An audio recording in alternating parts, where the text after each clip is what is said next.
Umud Mirzəyev Azərbaycan mətbuatında, eyni zamanda Azərbaycanın ictimai-siyasi tarixində, eləcə də qeyri-hökumət təşkilatlarının fəaliyyətində özünə məxsus yeri olan dəyərli Azərbaycan ziyalılarından biridir.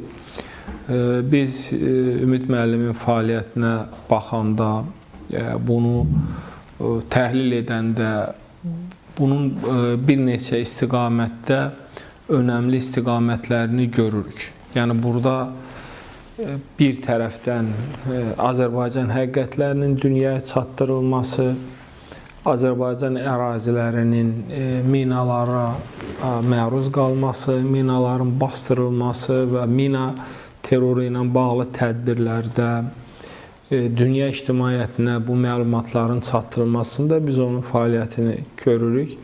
Eyni zamanda Umud müəllimin Azərbaycan mediasında qeyd etdiyim kimi özünə məxsus yeri var.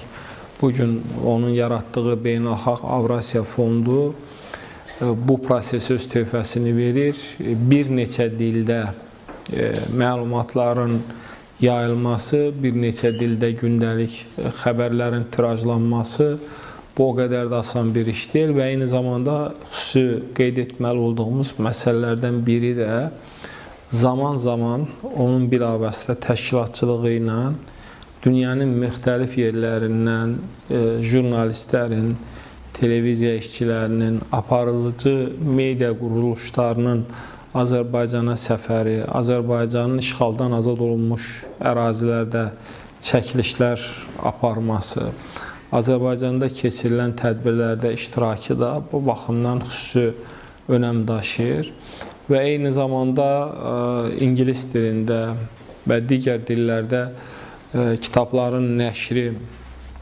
məsələsini də biz davamlı olaraq görürük.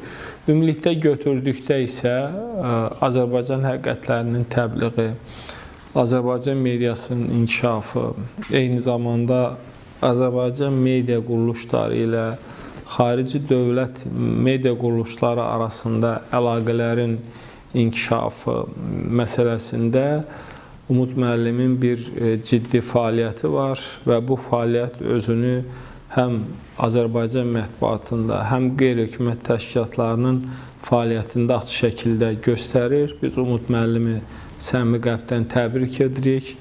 Ona bu mühüm vəzifəsində, çox istiqamətli fəaliyyətində uğurlar arzulayırıq.